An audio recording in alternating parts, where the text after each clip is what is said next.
हाँ जी दोस्तों, कैसे हो सब लोग। Good evening everyone. और स्वागत है दोस्तों आज की क्लास में। तो आज से हम लोग स्टार्ट करने जा रहे हैं सीएमए फाइनल का इनडायरेक्ट टैक्सेस। सारे बच्चे बस कंफर्म कर दो, क्या मेरी आवाज आ रही है, आप लोगों तक पहुंच रही है आवाज? प्लीज कंफर्म करना।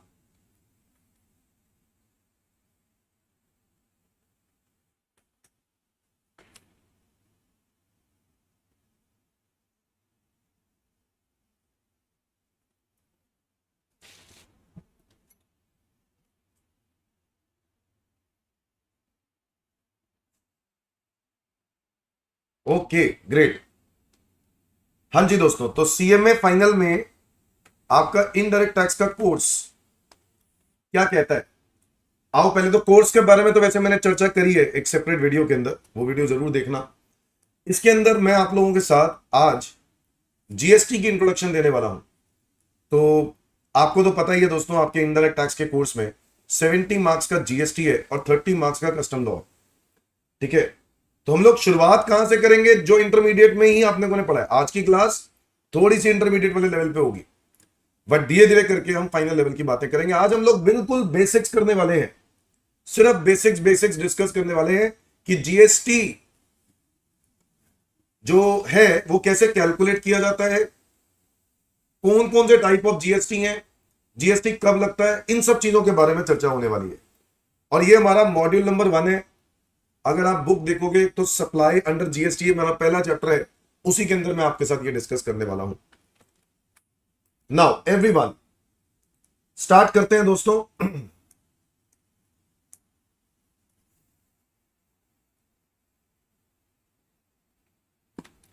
नाउ, तो आप लोग जानते हैं दोस्तों कि गुड्स एंड सर्विसेज टैक्स,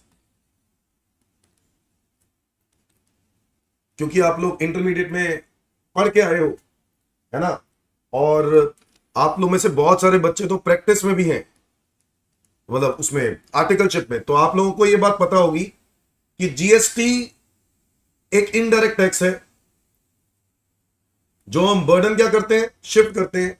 एक मैन्युफैक्चरर या होलसेलर अपना बर्डन क्या करता है दोस्तों, शिफ्ट करता है। मैन्युफैक्चरर बर्डन शिफ्ट करता है किस पर? होलसेलर पर। होलसेलर बर्डन शिफ्ट करता है रिटेलर पर। और दोस्तों रिटेलर बर्डन अपना शिफ्ट करता है कंज्यूमर पर। बोलो यस और नो।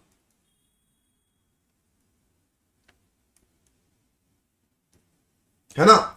तो जो हमारा इनडायरेक्ट टैक्स है वो, इसीलिए इसको जीएसटी को इनडायरेक्ट टैक्स क्यों बोलते हैं, क्योंकि हम अपने बर्डन शिफ्ट करते हैं। जैसे कि मैन्युफैक्चरर 10,000 रुपए का माल बनाता है, मैन्युफैक्चर करता है, और उसके बाद वो होलसेलर को बेच देता है।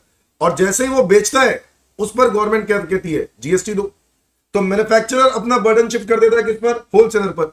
मान लो जीएसटी का रेट 10% है, तो 10% हो गया कितना? 1,000। तो वैल्यू कितनी हो गई? 11,000। सो मैन्युफैक्चरर होलसेलर से 11,000 रुपए चार्ज करता है दोस्तों, और वो 11,000 रुपए में से 1,000 रुपए किसको जमा हो जाते हैं? गवर्नमेंट को। ये बात समझ में आती है। सिमिलरली होलसेलर रिटेलर के ऊपर अपना बर्डन शिफ्ट कर देता है। जैसे कि आपको, आप लोग जीएसटी से वाकिफ हो दोस्तों, इंटरमीडिएट में आप लोगों ने पढ़ा है ना।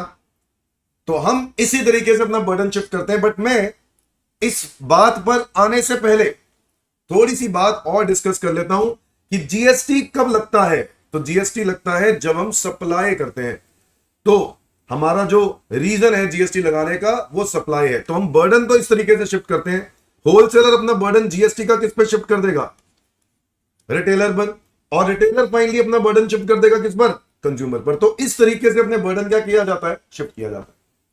हाँ, एक इनपुट टैक्स क्रेडिट का कॉन्सेप्ट है, मुझे पता है आप लोग वेट कर रहे हो उस चीज के लिए, बट मैं अभी वो बात नहीं करूंगा। इनपुट टैक्स क्रेडिट के बारे में बताऊंगा, आज की क्लास में ही बताऊंगा।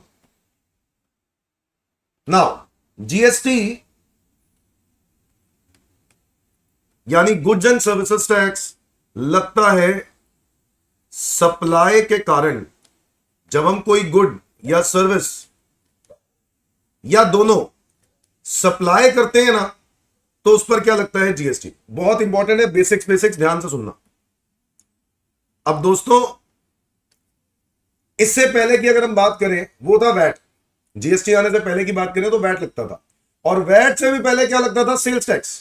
सेल्स टैक्स को तो खत्म किया।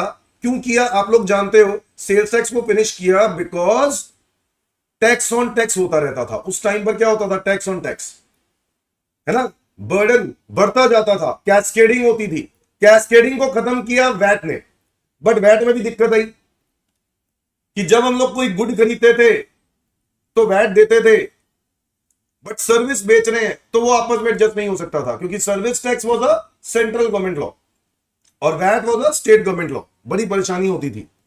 गवर्नमेंट ने इसका हल निकाला, 2017 में जीएसटी लेकर आए, और 2017 में जो जीएसटी आया, ये दोनों पे लगता है, यानी गुड्स पे भी लगता है सर जीएसटी, और सर्विसेज पे भी लगता है, और दोनों पे भी लगता है। मतलब अगर आप गुड्स और सर्विस दोनों बेचो तो अभी क्या लगेगा? जीएसटी। नाउ दोस्तों, सप्लाई की अगर हम बात करें तो हम इसको कह सकते हैं कि सप्लाई क्या है दोस्तों? सप्लाई क्या है? एक टैक्सेबल इवेंट है। क्या है? Taxable event. और इवेंट, टैक्सेबल इवेंट का मतलब क्या होता है? एन इवेंट, ये मैं इंटरमीडिएट में बताता हूं। एन इवेंट और situation which gives rise to tax liability.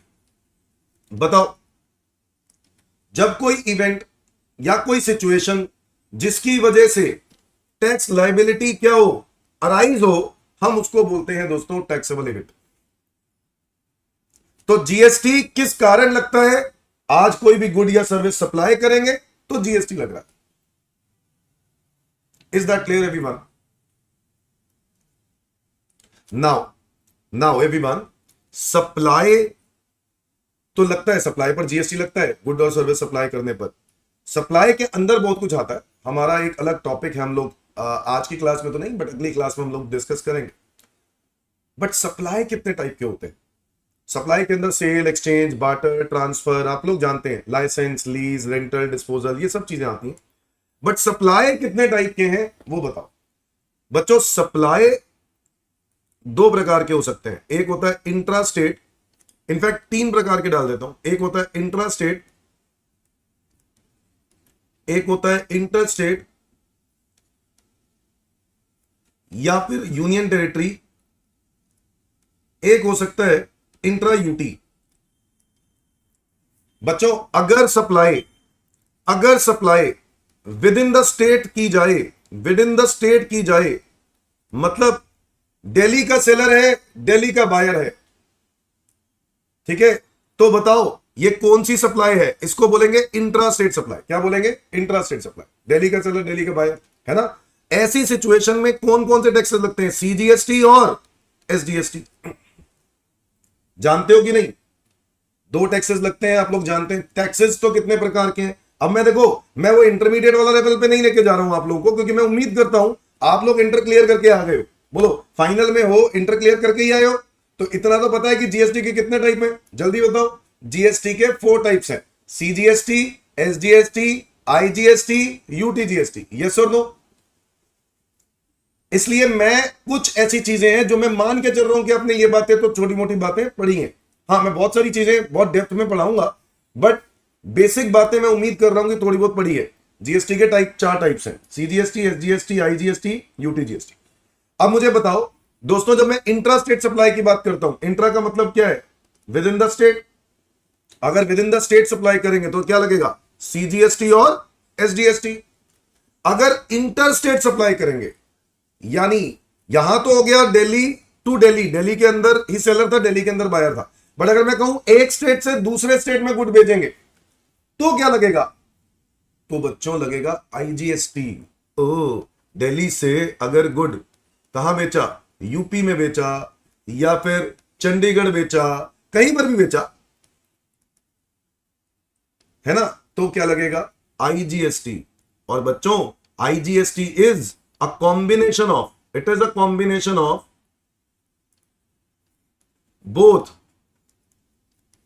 central and state tax, तो जो सेंट्रल और स्टेट है दोनों टैक्सेस का कॉम्बिनेशन होता है आईजीएसटी। सपोज करो अगर किसी गुड पर सीजीएसटी का रेट 9% है ना, तो आईजीएसटी कितना लगेगा? 18%। क्या मेरी बात समझ में आई? उसी गुड पे आईजीएसटी लगेगा तो 18%, सीजीएसटी एसजीएसटी लगेगा तो 9 और 9। तो इंट्रा स्टेट सप्लाई समझ में आया? अच्छा, एक होता है इंटर स्टेट सप्लाई और एक होता है इंट्रा यूटी सप्लाई।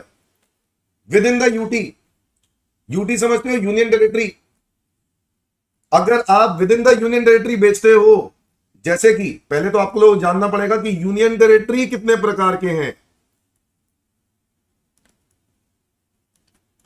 दोस्तों यूनियन टेरिटरी कितने प्रकार के हैं? टोटल 8 हैं। बताओ कितने यूटीज हैं? 8। ये जो 8 यूटीज हैं, इनमें से 3 ऐसे यूटीज हैं जो विद स्टेट लेजिस्लेचर है, और 5 ऐसे यूटीज हैं जो विदाउट स्टेट लेजिस्लेचर है। 3 यूटीज विद स्टेट लेजिस्लेचर।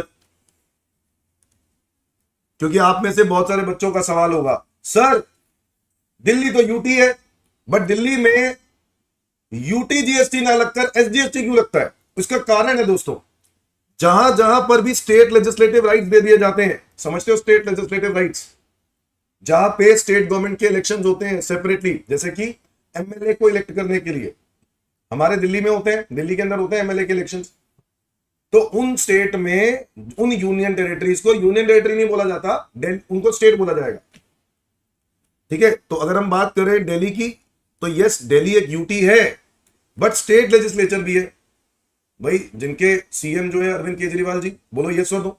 तो दिल्ली एक यूनियन टेरिटरी है, बट वो स्टेट माना जाएगा क्योंकि स्टेट लेजिस्लेटिव राइट्स हैं, अपने कानून बनाने की पावर है। क्या मेरी बात समझ में आई?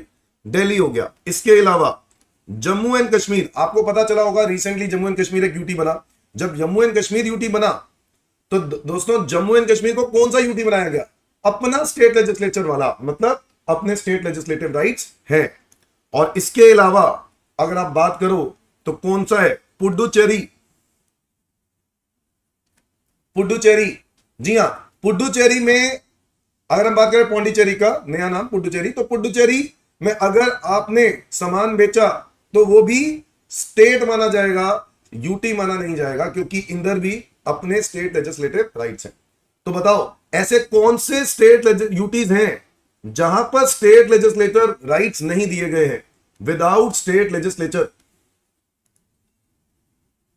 बताओ दोस्तों, विदाउट स्टेट लेजिस्लेचर वाले कौन से हैं? चंडीगढ़। क्या आप लोगों को पता है चंडीगढ़ एक ऐसा यूटी है जहां पर स्टेट के इलेक्शंस नहीं होते? हाँ, मतलब काउंसलर के इलेक्शंस होते हैं, वो अलग चीज है, बट एमएलए वगैरह के इलेक्शंस नहीं होते हैं, एमपी के इलेक्शंस होते हैं, सेंट्रल गवर्नमेंट के तो इलेक्शंस होते हैं, स्टेट वाले नहीं होते हैं। क्या मेरी बात समझ में आ रही है?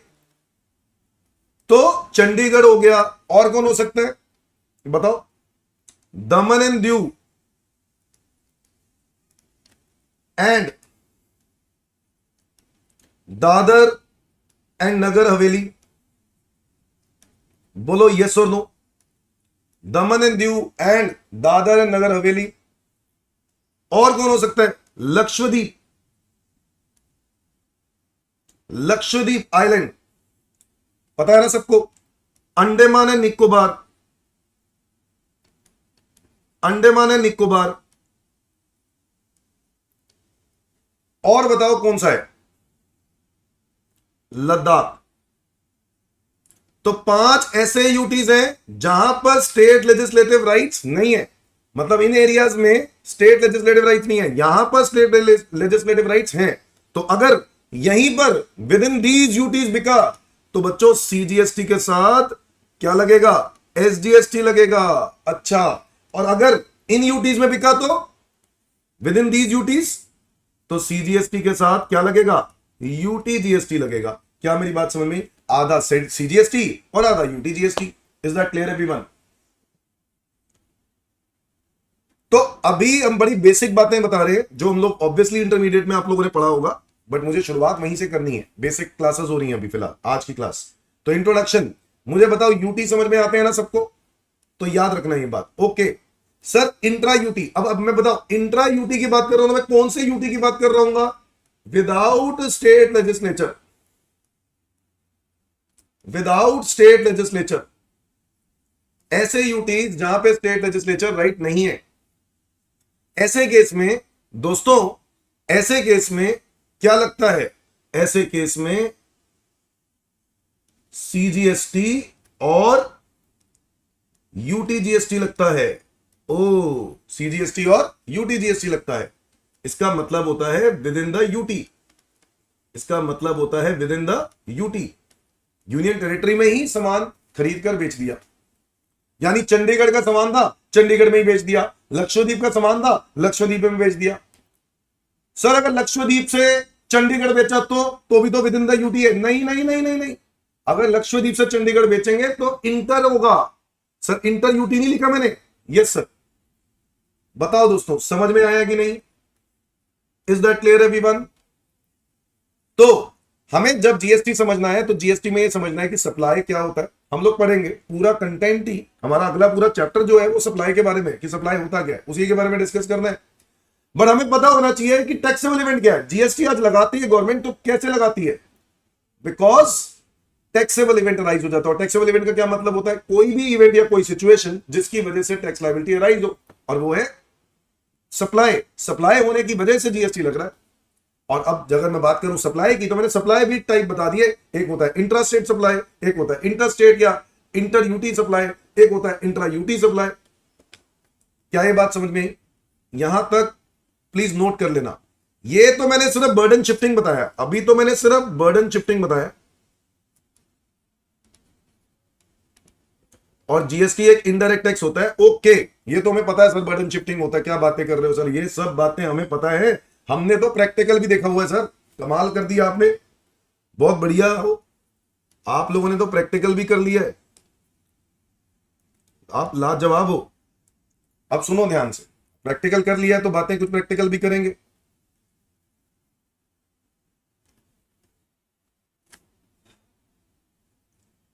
ओ ग्रेट कुंज, कॉन्ग्रेचुलेशंस, बहुत बहुत मुबारकबाद।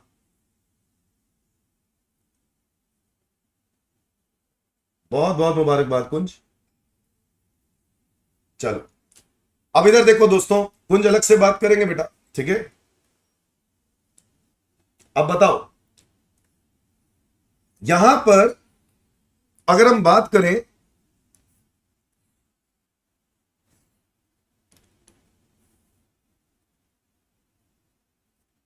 पहले क्या होता था, अगर मैं बात करूं किसमें, बिफोर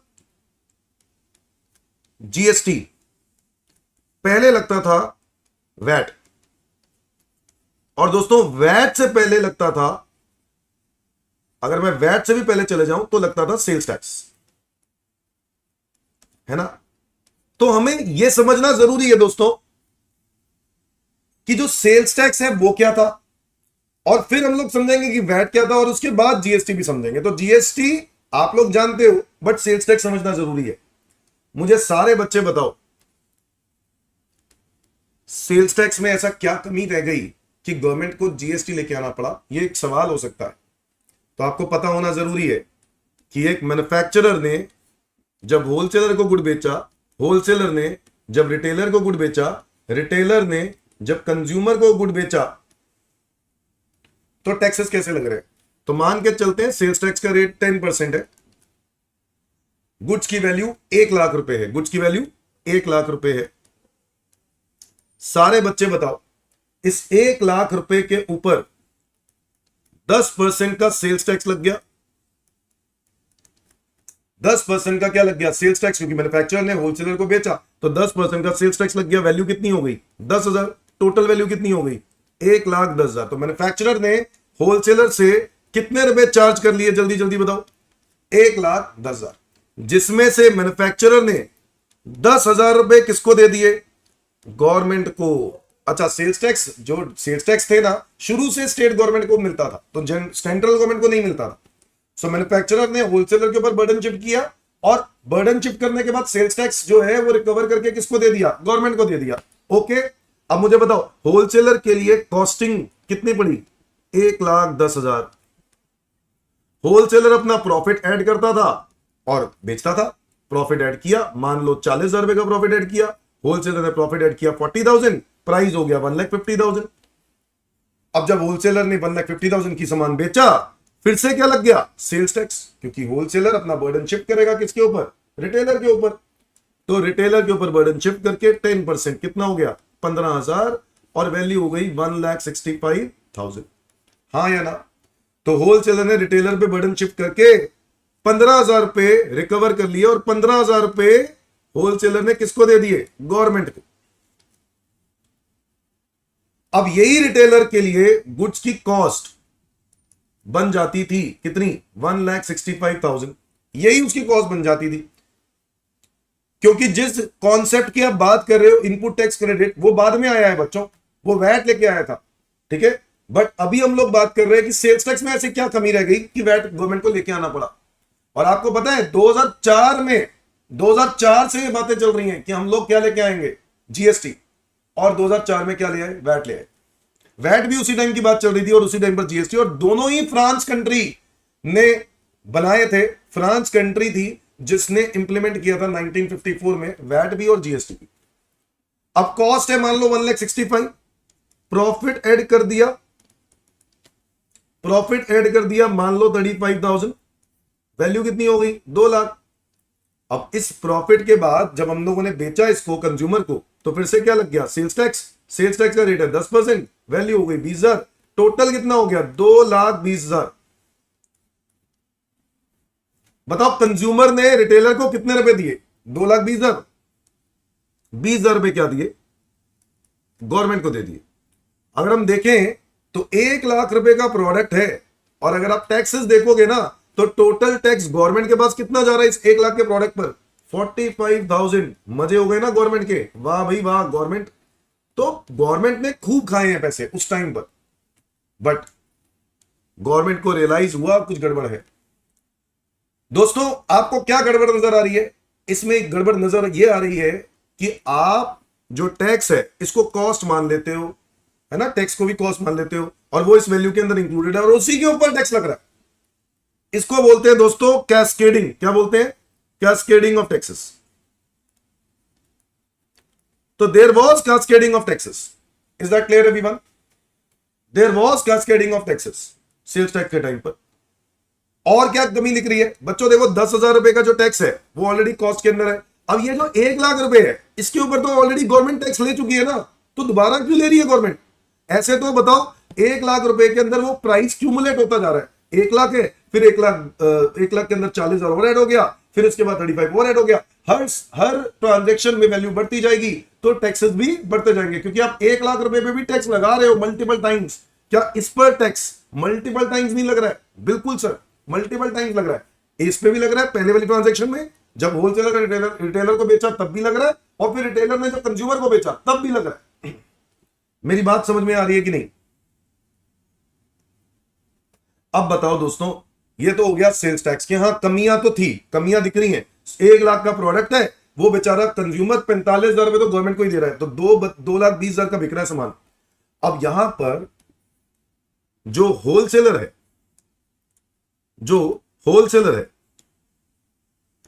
सॉरी, ऐसा क्या नया आया? होलसेलर वगैरह नहीं, क्या नया आया कि जब जो वैट जो है, मतलब सेल्स टैक्स जो है उसको एलिमिनेट कर गया, मतलब कैस्केडिंग ऑफ टैक्सेस को एलिमिनेट कर जाए।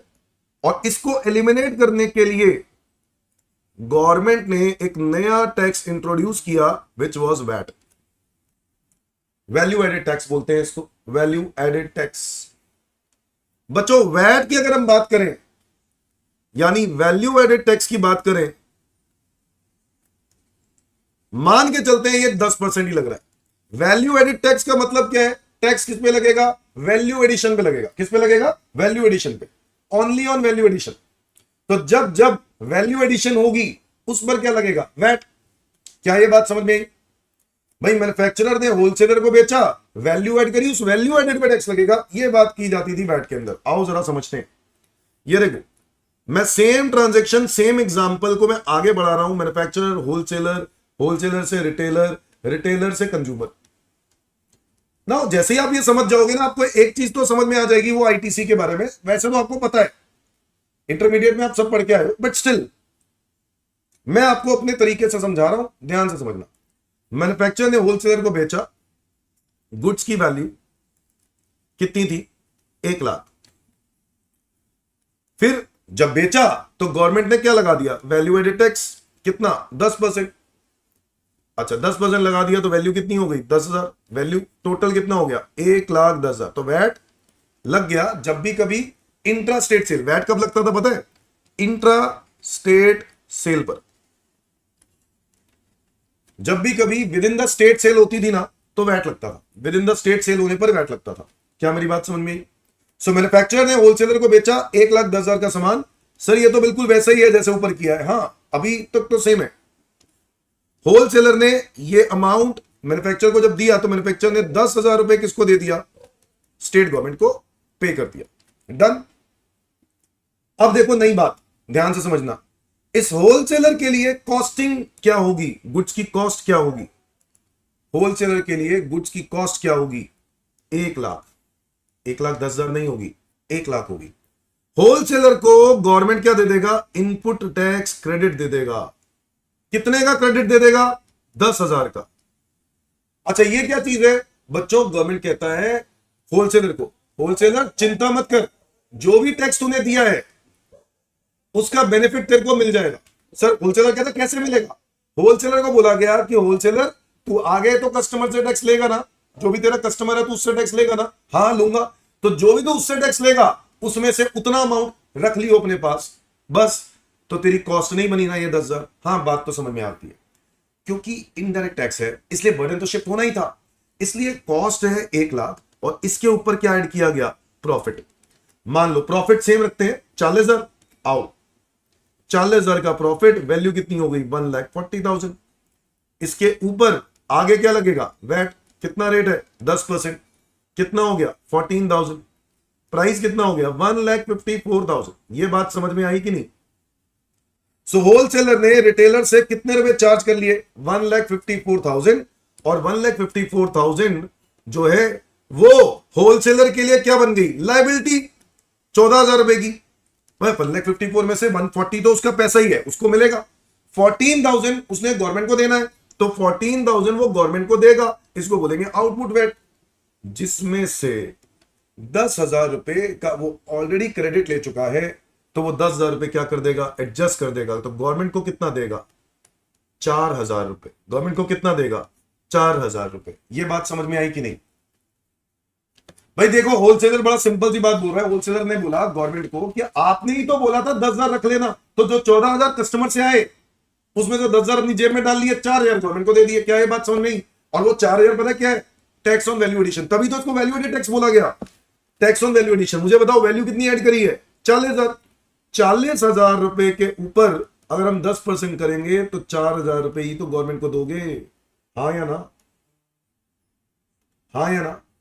सिमिलरली रिटेलर जैसे ये बिल देखेगा, रिटेलर को बिल क्या आएगा? रिटेलर को ये बिल आएगा। रिटेलर इस बिल के बेसिस पर, क्योंकि उसने 1,54,000 दिए, तो रिटेलर क्या ले लेगा? आईटीसी। बोलो हाँ या ना? कितने रुपए का? 14,000 रुपीज का। 14,000 का क्रेडिट ले लेगा ना। अब बताओ हुआ क्या कि रिटेलर को बोला गया कि जैसे होलसेलर को बोला गया था भाई तेरे ही पैसे 14,000, तू चिंता मत कर। रिटेलर को बोला गया तूने अभी दे दी अपनी जेब से, कोई बात नहीं, तेरे पास आ जाएंगे। रिटेलर कह रहा कैसे आ जाएंगे? रिटेलर ने कहा, गवर्नमेंट ने कहा रिटेलर तू आगे कंज्यूमर से तो पैसा लेगा ही, तो जो पैसा लेगा वो ऑब्वियसली वैल्यू जो है वो ज्यादा ही लेगा। उसमें से वो 14,000 तो अपने पास रख लियो, बाकी हमें दे दियो। तो बताओ रिटेलर के लिए कॉस्ट प्राइस कितनी पड़ेगी? 1,40,000।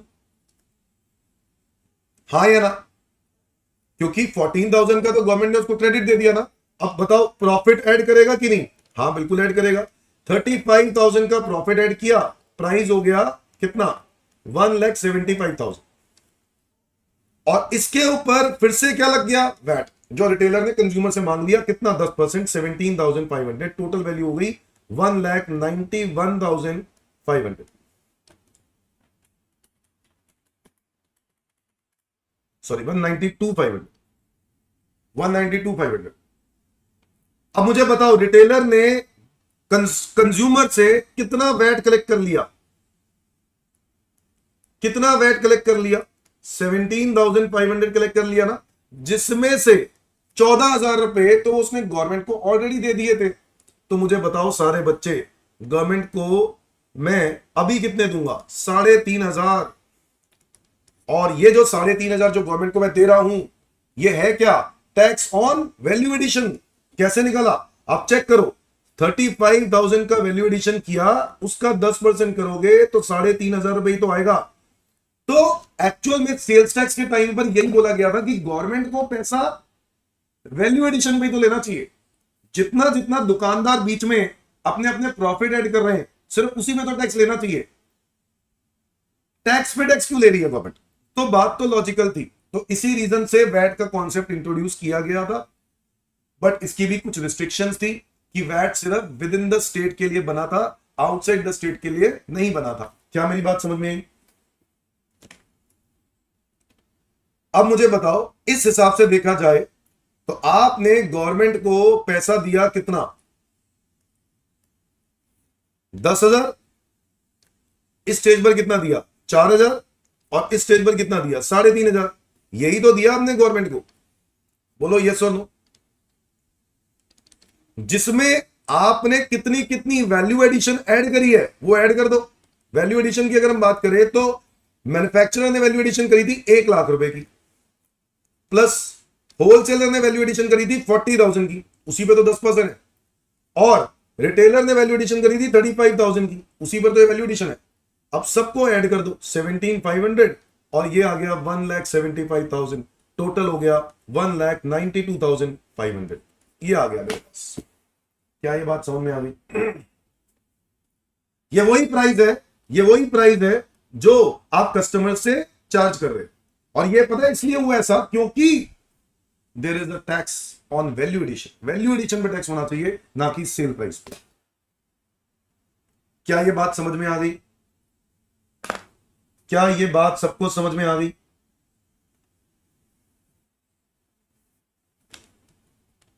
जी, तो ये था वैट, ये था वैट। इसके बाद आपको तो पता ही है कि जीएसटी आ गया, गुड्स एंड सर्विसेज टैक्स। अब आपको ना मैं लॉजिक दूंगा कि गुड्स एंड सर्विसेज टैक्स का इंट्रोडक्शन होने का क्या रीजन है, क्योंकि सेम कॉन्सेप्ट जीएसटी वाला जो है वैट वाला कॉन्सेप्ट ही है। मतलब जीएसटी का जो कॉन्सेप्ट है बिल्कुल वैट वाला कॉन्सेप्ट ही है। वैट में भी आईटीसी मिलता है, यहां पर भी आईटीसी मिलता है। आईटीसी का मतलब समझ में आया ना? इनपुट पे दिया गया टैक्स, उसका गवर्नमेंट ने आपको दिया क्रेडिट। अब एक बात बताओ, मैन्युफैक्चरर ने होलसेलर को गुड बेचे, होलसेलर ने रिटेलर को गुड बेचे, रिटेलर ने कंज्यूमर को गुड बेचे। ठीक है? जब मैन्युफैक्चरर ने होलसेलर को गुड बेचा, ऐसे केस में वैल्यू वही लेके चल लेते हैं 10,000। मान के चल लेते हैं कि सारे के सारे एक ही स्टेट में हैं फिलहाल के लिए, दिल्ली, दिल्ली, दिल्ली और दिल्ली, मान के चल लेते हैं। तो एक कितने रुपए के गुड्स बेचे? 1 लाख। मैन्युफैक्चरर ने 1 लाख के बेचे थे ना, तो मैन्युफैक्चरर ने होलसेलर को 1 लाख के गुड बेचे। और इसके ऊपर क्योंकि सब कुछ दिल्ली में है तो सीजीएसटी लग गया, और क्या लग गया? एसजीएसटी। अब बताओ 10% का रेट था ना, तो मैं इनको आधा आधा कर देता हूं। आधा 5% इधर चल गया, 5,000 और 5,000, तभी तो कंपेयर कर पाऊंगा। तो 1,10,000 ये बन गया बिल। आज के टाइम पर जो बिल बनता है वो ऐसे बनता है। अब होलसेलर क्या करेगा? होलसेलर इस चीज का ले लेगा क्रेडिट। किसका? सीजीएसटी का 5,000 और एसजीएसटी का 5,000। इन दोनों अमाउंट का वो क्या ले लेगा? क्रेडिट। तो मुझे बताओ होलसेलर के लिए कॉस्ट प्राइस क्या पड़ेगी? 1 लाख ही तो पड़ेगी। होलसेलर के लिए कॉस्ट प्राइस क्या पड़ेगी गुड्स की? 1 लाख। क्या यहां तक समझ में आ रहा है कि नहीं? होलसेलर के लिए कॉस्ट पड़ी 1 लाख। होलसेलर अपना मार्जिन ऐड करेगा दोस्तों, यस और नो। और कितना मार्जिन ऐड किया था? 40,000। वही मार्जिन ऐड कर देते हैं, 1,40,000। यहां तक समझ में आया? 1,40,000 का जो मार्जिन ऐड किया, इस पर होलसेलर आगे क्या करेगा? जीएसटी लगाएगा। रिटेलर को जब बेचेगा तो सीजीएसटी कितना? 5%। तो ये बनेगा 7,000। और एसजीएसटी वो भी कितना? 5%, यानी 7,000। टोटल कितना हो गया? 1,54,000। अब आपने इतना बर्डन शिफ्ट कर दिया, होलसेलर ने रिटेलर से ले लिया 1,54,000, जिसमें आउटपुट सीजीएसटी कितना है 7,000 और आउटपुट एसजीएसटी कितना है 7,000। ये चार्ज किया होलसेलर ने रिटेलर से। समझो, अब ये होलसेलर के लिए क्या रहेगा, लायबिलिटी। सेम वे आईटीसी बिल्कुल वैसे ही है जैसे वैट में दिया था, तो बिल्कुल वही है, सिर्फ टुकड़े हो गए, आधा सेंट्रल को दिया आधा स्टेट को दिया, तो क्रेडिट भी आधा सेंट्रल आधा स्टेट देगा। क्या ये बात समझ में? अब बताओ, आउटपुट सीजीएसटी आउटपुट एसजीएसटी जो था वो मेरी लायबिलिटी है, उसमें से क्रेडिट एडजस्ट कर दिया, सीजीएसटी का सीजीएसटी के साथ एडजस्टमेंट हो जाएगा। गवर्नमेंट को, आप सेंट्रल गवर्नमेंट को कितना दोगे बताओ? सेंट्रल गवर्नमेंट को दोगे 2,000, 7,000 में से 5,000 रुपए एडजस्ट करके सेंट्रल गवर्नमेंट को कितना दोगे? 2,000। और बताओ स्टेट गवर्नमेंट को कितना दोगे? उनको भी 2,000 दोगे। तो ओवरऑल देखा जाए तो हमने कितने दिए? 4,000। और ये 4,000 कैसे आया दोस्तों? वैट में भी तो ऐसे आया था, 40,000 रुपए का 10%।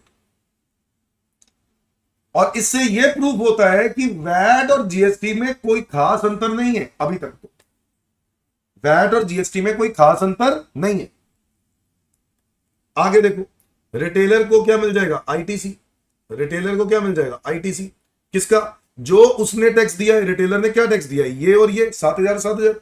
तो सीजीएसटी का क्रेडिट मिलेगा कितना? 7,000 और एसजीएसटी का 7,000। ये दोनों का उसको क्रेडिट मिल जाएगा। बोलो यस और नो। अब क्रेडिट मिलने के बाद रिटेलर के लिए कॉस्ट प्राइस क्या रहेगी? रिटेलर के लिए कॉस्ट प्राइस क्या रहेगी? 1,40,000। रिटेलर के लिए कॉस्ट प्राइस क्या रहेगी? 1,40,000। रिटेलर अपना प्रॉफिट ऐड करेगा, मान लो वही 35,000, प्राइस हो गया 1,75,000, और वो कंज्यूमर को बेचेगा तो बिल बनाएगा तो सीजीएसटी लगा देगा 5%। 5%, तो 1,75,000 पे 5% आ रहा है 8,750, और एसजीएसटी भी कितना आ रहा है? 8,750। वैल्यू कितनी हो गई?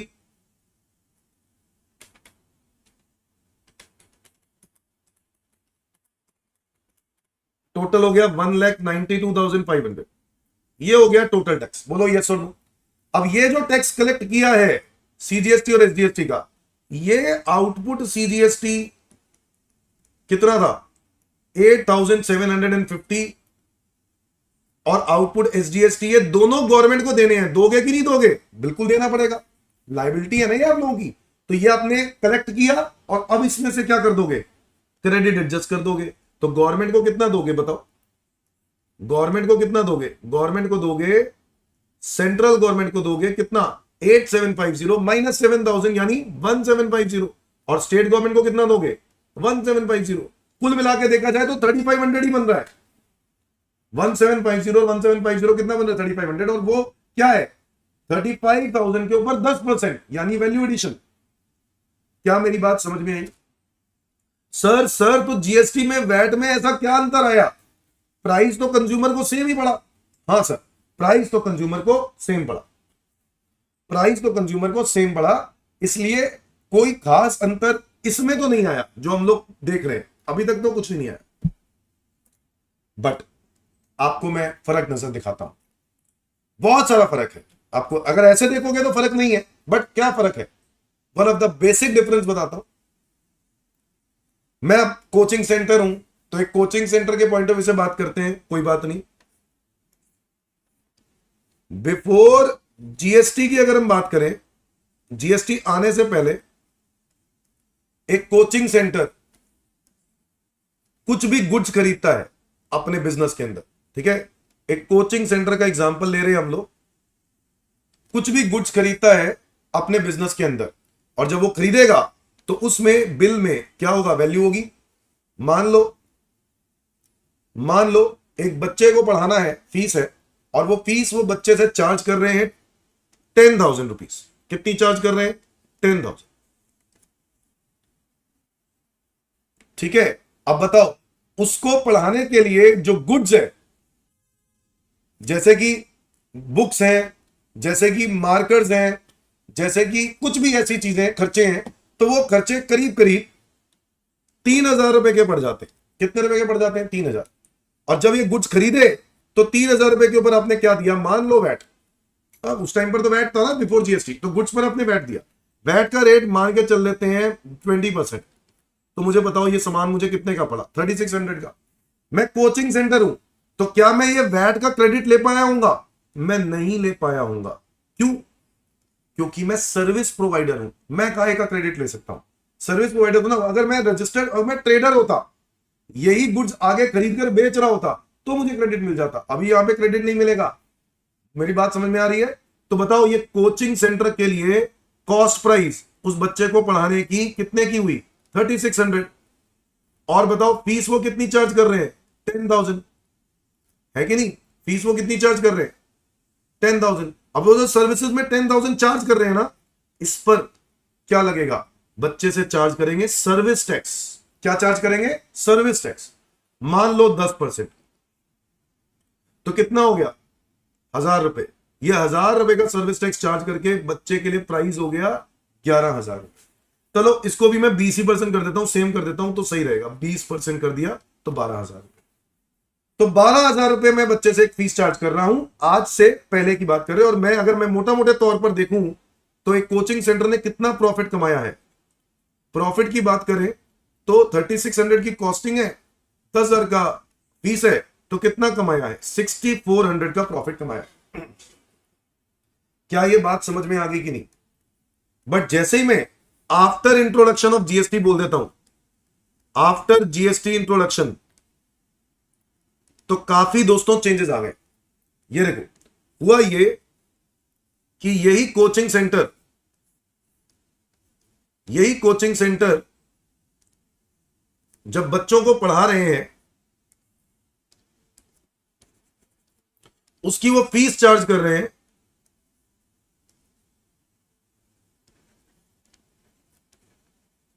कितनी? मान लो 10,000। वही सेम, इन्होंने कुछ गुड्स खरीदे क्योंकि गुड्स को खरीदकर ही वो बच्चे को पढ़ाया जा सकता है। तो गुड्स में क्या है? जैसे कि मैंने आपको बताया, स्टेशनरी आइटम्स, बुक्स वगैरह, और वो गुड्स वही सेम कॉस्टिंग के मान के चलते हैं 3,000। जीएसटी लगा होगा गुड्स पर, बोलो हाँ या ना? यस, गुड्स पर लगा होगा जीएसटी। मान लेते हैं जीएसटी का रेट डायरेक्टली 20%, कितना हो गया? 3,600। यहां पर भी 3,600 है, यहां पर भी 3,600 है। बट इसमें इस 600 रुपए का दोस्तों आपको आईटीसी मिल जाएगा। अच्छा, क्यों सर? सर ये गुड्स थोड़ी ना बेच रहा है। अरे नहीं, जो जीएसटी है वो गुड्स और सर्विस दोनों को मिलता है। अच्छा हाँ, बात तो सही है। जीएसटी जो है वो गुड्स और सर्विस दोनों पे लगता है। यस और नो? अब मुझे बताओ, ये कोचिंग सेंटर जब बच्चे से फीस चार्ज कर रहा होगा, यानी 10,000, उस पर वो जीएसटी लेगा, मान लो 20%, कितना हो गया? 2,000। टोटल कितनी हो गई वैल्यू? 12,000। ये कोचिंग सेंटर 2,000 रुपए अपनी जेब में थोड़ी ना डालेगा, ये गवर्नमेंट को देगा। आउटपुट टैक्स, इसको बोलेंगे आउटपुट टैक्स, गवर्नमेंट को देगा। इसमें से एडजस्ट कर देगा क्या अमाउंट? जो अमाउंट वो ऑलरेडी गुड्स पर दे चुका है। कितना दे चुका है? 600 रुपए। 20% 600 बनते हैं, और उसमें से जो बच गया वो ये गवर्नमेंट को पे कर देगा, वैल्यू एडिशन। मुझे बताओ दोस्तों, मैंने कितना प्रॉफिट कमाया है? सारे बच्चे बताओ। अगर मैं बोलूं मेरी कॉस्टिंग कितनी पड़ी है, तो कॉस्टिंग तो पड़ी है 3,000, है ना? क्यों? इसका तो मुझे आईटीसी मिल गया 3,000, और मैंने बच्चों से चार्ज किया 10,000।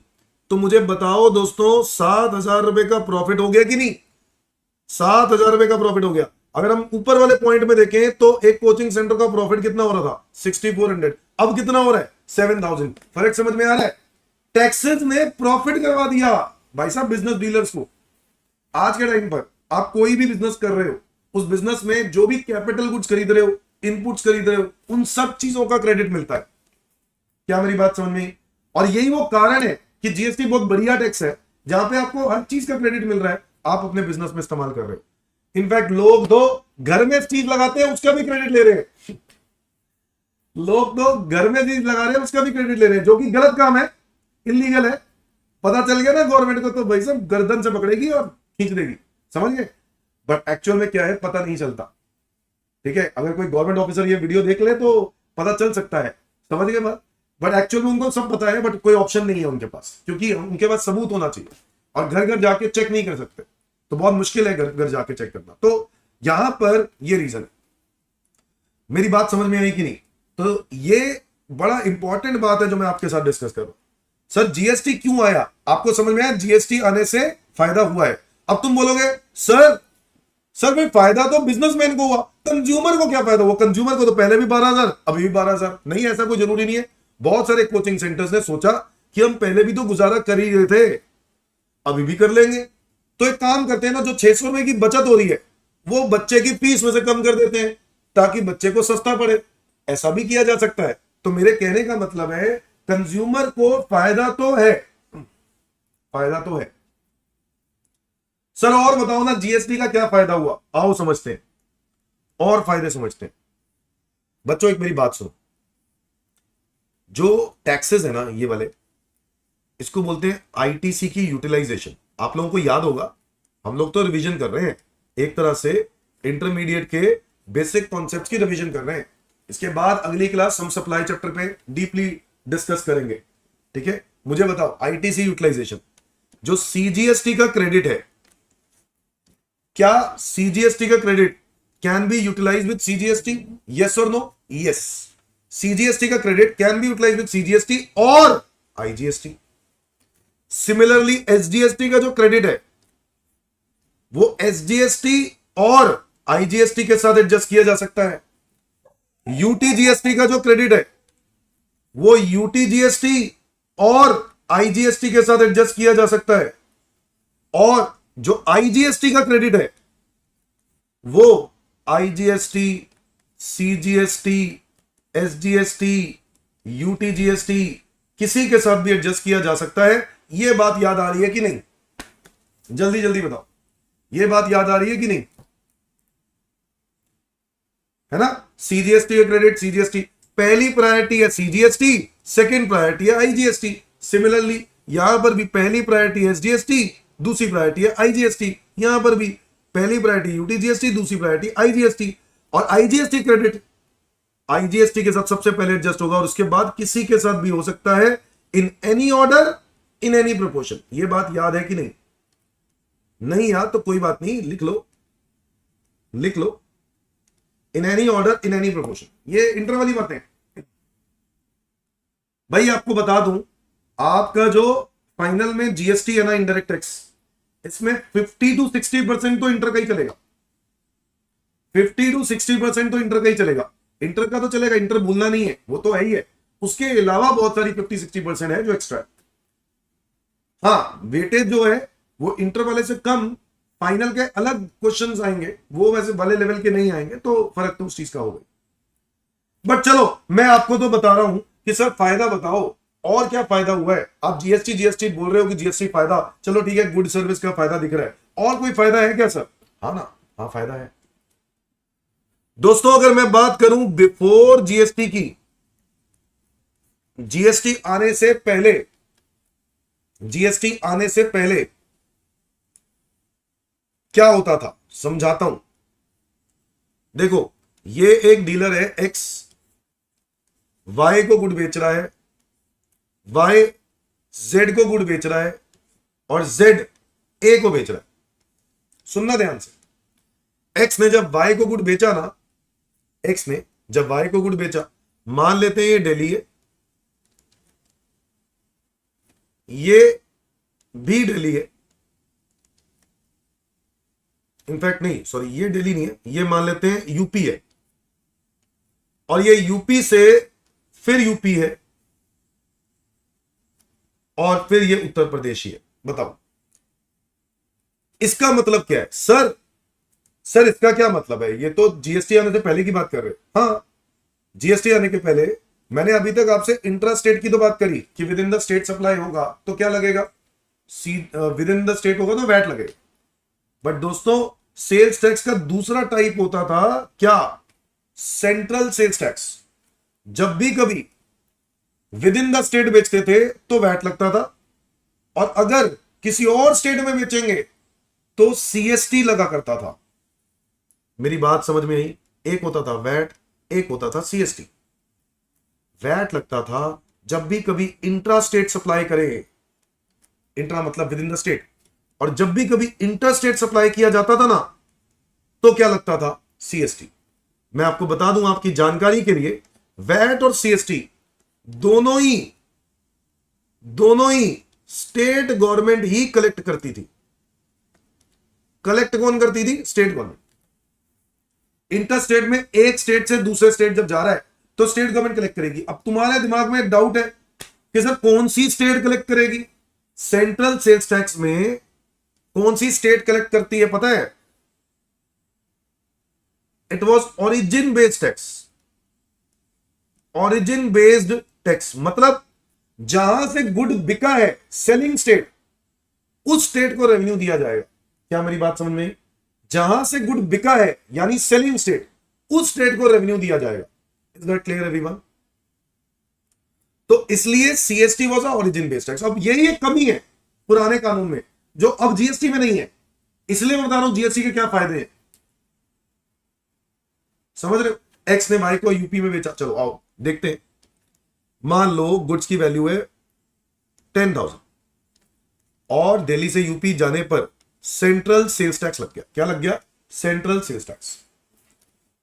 सेंट्रल सेल्स टैक्स लग गया, मान लेते हैं 10%। ठीक है, वैल्यू हो गई 1,000, टोटल वैल्यू हो गई 11,000। ओके, तो एक्स ने वाई को जब बेचा तो 11,000 रुपए का बिका। वाई ने कितने रुपए दे दिए एक्स को? 11। और एक्स ने गवर्नमेंट को कितने रुपए जमा करा दिए? कौन सी गवर्नमेंट को जमा कराए होंगे? कौन सी गवर्नमेंट को जमा कराए होंगे? CST was a origin based tax, तो किसको दिया गया होगा? दिल्ली गवर्नमेंट को। बोलो भाई, यस और नो? यस और नो? बड़ी दिक्कत है। जिस स्टेट में खरीदा गया यानी वाई, वो उत्तर प्रदेश में खरीद रहा है। और उत्तर प्रदेश में अगर खरीद रहा है तो मुझे बताओ, उत्तर प्रदेश से वाई वाला बंदा क्या लेना चाह रहा है? आईटीसी। कह रहा है मुझे क्रेडिट दो, मैंने सामान खरीदा है, टैक्स दिया है, मुझे क्रेडिट दो। तो गवर्नमेंट ने कहा भाई क्रेडिट, यूपी गवर्नमेंट कहती क्रेडिट हम क्यों दें? तो वाई ने कहा सर मैंने टैक्स दिया, ये देखो बिल। तो यूपी गवर्नमेंट ने बोला भाई साहब किसको टैक्स दिया, बता जरा। कह रहा वो सर मैंने एक्स को दिया, एक्स ने आपको दिया नहीं। एक्स ने, गवर्नमेंट ने कहा, यूपी गवर्नमेंट ने कहा एक्स ने अपनी सरकार को दिया, दिल्ली गवर्नमेंट को, क्योंकि CST was origin based tax. क्या ये बात समझ में आ गई? और इस रीजन की वजह से दोस्तों, जहां पर गुड्स की बात हो रही है, इनकी कॉस्ट प्राइस कितनी बन गई? पूरी 11,000। वैट अच्छा लॉ था बट कुछ कमियां थी। अब बताओ, कॉस्ट है 11,000, प्रॉफिट ऐड करेगा कि नहीं करेगा? बिल्कुल करेगा। मान लो 4,000, वैल्यू कितनी हो गई? 15। और यूपी से यूपी बेचने पर क्या लगा? वैट। वैट लगा मान लो 10%, 1500, तो वैल्यू हो गई 16,500। आपको कुछ गड़बड़ नजर आ रही है? जी हां। क्या सर आईटीसी मिला? नहीं मिला ना, यूपी वाले बंदे को आईटीसी नहीं मिला। आईटीसी ना मिलने की वजह से उसकी क्या बन गई? कॉस्ट। और यहां पर क्या हो गया? कैस्केडिंग। क्या हो गई? Cascading, tax on tax. Sir VAT आ गया तो वैट ने तो कैस्केडिंग खत्म कर दी थी। नहीं बेटा, वैट ने कैस्केडिंग सिर्फ वैट के साथ ही खत्म करी है। अगर विद इन द स्टेट बिकना होगा ना तो वैट लगेगा, बट अगर एक स्टेट से दूसरे स्टेट बिकेगा तो सीएसटी का चक्कर आएगा। और CST was origin based tax, तो उस स्टेट को रेवेन्यू चला गया। तो वो जो बाइंग स्टेट है, बाइंग वाला बंदा है, वो बंदा क्रेडिट नहीं ले पा रहा, जिसकी वजह से उसकी क्या बन जाएगी? कॉस्ट।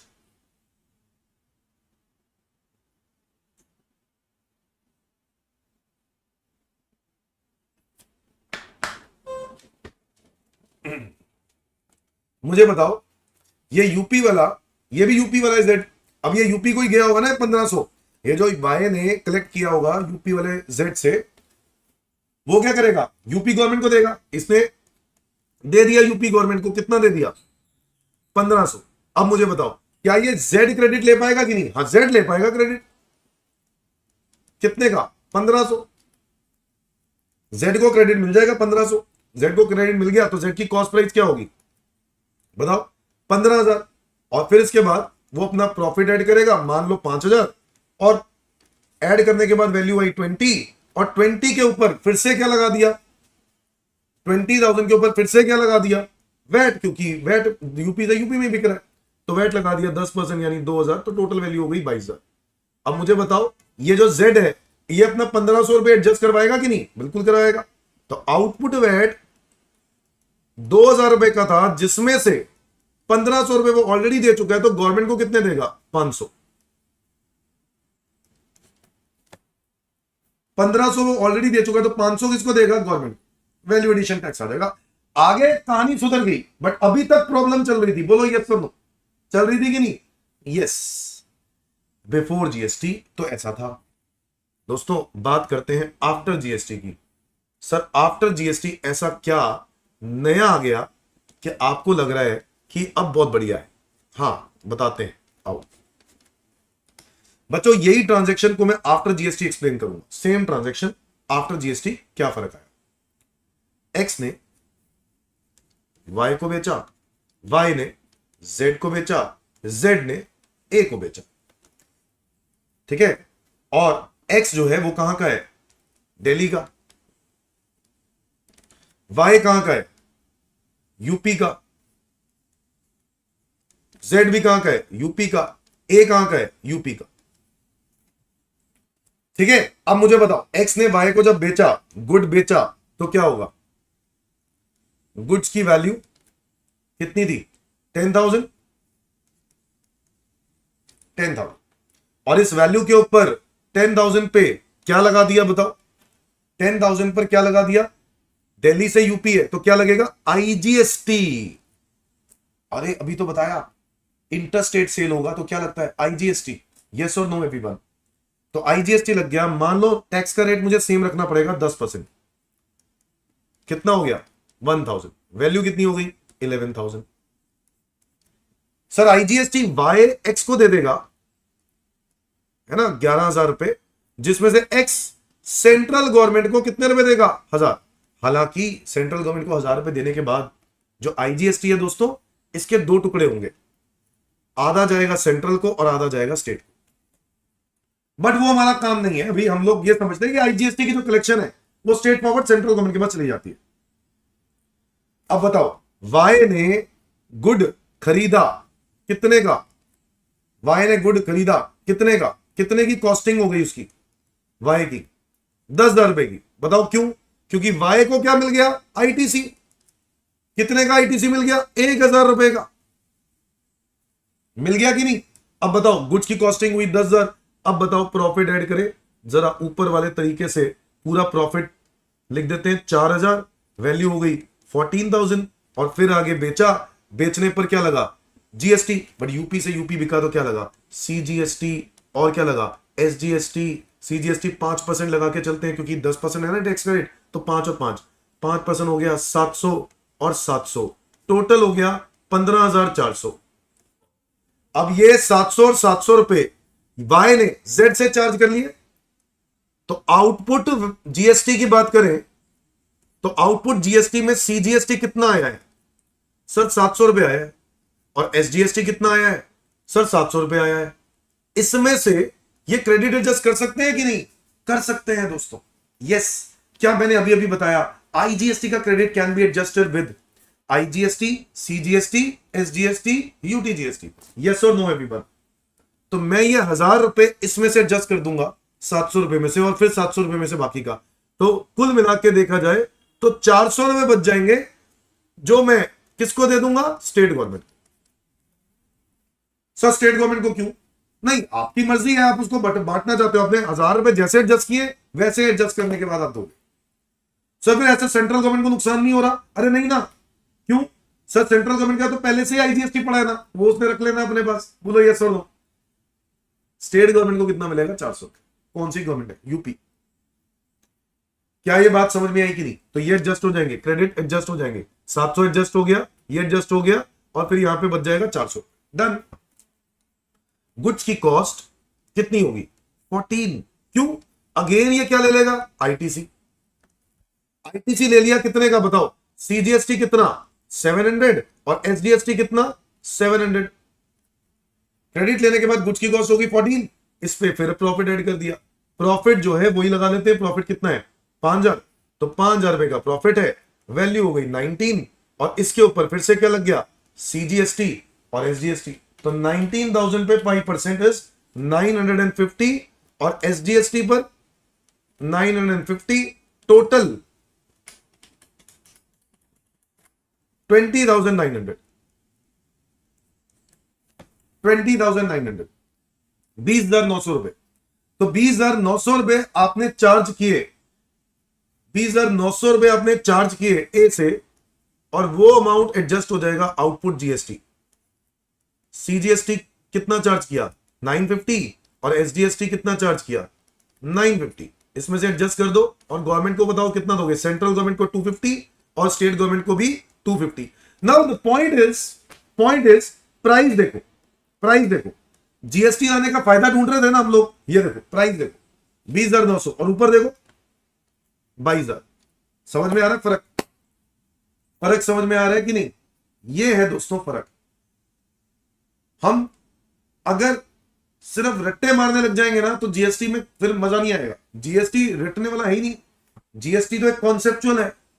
और दोस्तों चीजें इतनी बढ़िया है कि मजा आ जाए पढ़ने में। बताओ ये सो नो। तो ये है आफ्टर जीएसटी, ये है बिफोर जीएसटी। ऐसे ही और भी बहुत सारे केसेस हैं, बट वो हम धीरे धीरे करके डिस्कस करते रहेंगे, चर्चा करते रहेंगे। जीएसटी के अंदर जितना मुझे आज आपको बेसिक बताना था वो मैंने काफी हद तक बता दिया और आपको बता दिया कि जीएसटी में हम किस लेवल तक की अंदर की इनडेप्थ स्क्रूटनी करने वाले हैं। Is that clear everyone?